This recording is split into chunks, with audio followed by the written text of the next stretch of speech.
eller romanbladet, men jeg har mødt kærligheden under virkelige forhold. Hun hed Jytte. Dejlig pige. Dejlig pige. Hun var smededatter op for Vendsyssel. Stærkt og robust bygget den ro, skal hun have. Stor var hun også, for at sige det mildt. Hun var temmelig fyldig.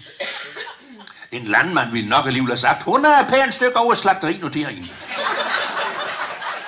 Men hende var jeg virkelig glad for.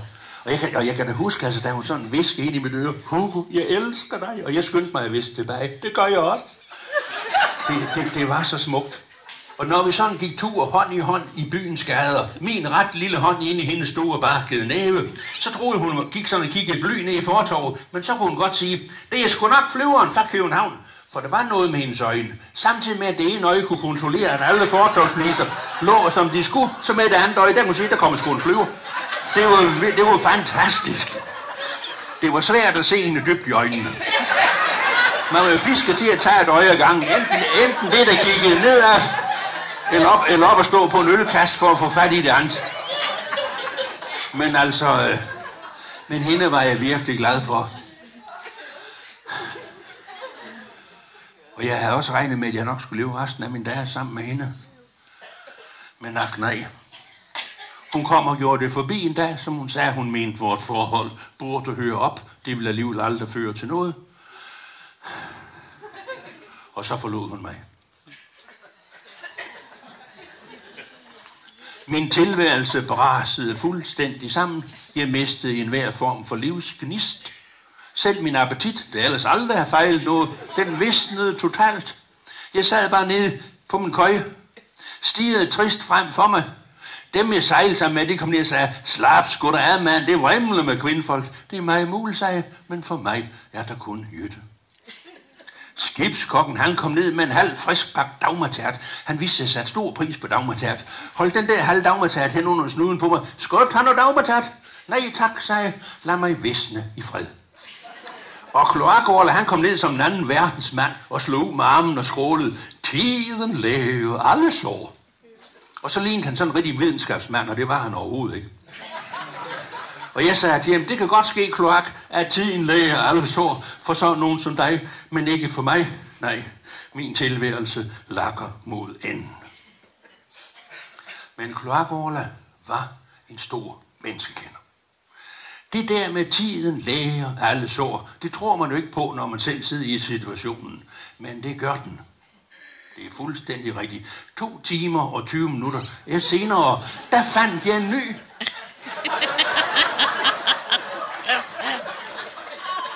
Hun hed Gerda. Dejlig pige, populær kaldet Grøftegerda. Hun var noget spontan type. Men hende nåede jeg aldrig rigtig at kende, fordi så var skibet blevet repareret, så skulle vi jo sejle igen, og så må jeg hen og leve. Jeg lover godt nok Gerda, jeg skulle nok skrive, jeg fik aldrig hendes adresse. Og da vi så kom ud på oceanerne, så viste det sig, ikke alene elskede Gerda mig, hun elskede også Jens, min allerbedste ven. Plus kloakorle, plus Børge Bådsmand for Hals, Bamse for Frederikshavn, Flæskøer for Horsens, Pinocchio for Kongerslev, plus en 3-4 stykker til. Jeg tror, vi var 9 eller 10 svogre, der blev bundet sammen af denne vidunderlige kvinde. Det gav en stærk følelse af korpsånd, og det er jo noget af det, søværende snakker meget om. Korpsånd, det havde vi i allerhøjeste grad. Men jeg kunne jo godt mærke, som tiden gik, det der med at blive admiral, det trak altså i langdrag. Så, for jeg har aldrig hørt om admiraler, der lå nede på en køje med en spand ved siden af til at kaste op i, samtidig med at kanonkuglerne pifte om ørerne på den. Så på et tidspunkt så jeg tilfældigvis en stillingsannonce i en københavneravis, der stod, politiet søger. Så tænkte jeg, du søger sådan en stilling. Det var ligesom mig af hensyn til min far. Fordi jeg vidste, når en gang jeg kom hjem fra militæret, så ville han stå i døren og sige, goddag Hugo, velkommen hjem. Og så ville han uvægeligt tilføje, og hvad vil du så lave? Så ville det lyde vældig godt, hvis lige jeg kunne slå med armen og sige, ja, jeg har lige søgt en stilling ved politiet, der kan komme brev fra hovedstaden, hvor der det skal være. Så jeg søgte ind til politiet, var også til prøve, og så blev jeg bare sendt tilbage til søværende med besked på, at man senere ville underrette mig skriftligt, hvorvidt man kunne bruge mig eller ej. Og kort tid efter meddelte jeg søværnets allerøverste ledelse, at Hugo Mortensen nu agtede at forlade de væbnede styrker. Inderst inde havde jeg måske regnet med eller troet, at nogen ville forsøge at holde på mig. Men jeg må nok sige, at det var der på intet tidspunkt optræk til. De blev flinkere og flinkere, jo tættere vi kom på min afrejse. Og de klaskede mig på skuldrene og snakker om udfordringen ved at prøve nye græsgange, som om jeg var et stykke kreatur. Og det sidste så sagde jeg farvel til søvand, og det var oppe på flådestationen fra Frederikshavn. Vi var legnet op inde på kajen nogle stykker, der skulle sendes hjem samme dag, og skibschefen han gik sådan fra mand til mand. Farvel og held og lykke, og det var en fornøjelse at have dem ombord. Han kom frem til mig, stak hånden frem, og så løftede han sådan lige blikket, og så hæv han armen til sig, og så skrålede han så højt, det kunne høres helt i Sæby, og der er cirka 11 kilometer. Det skal satme se sort ud, før vi sender bud efter dem igen.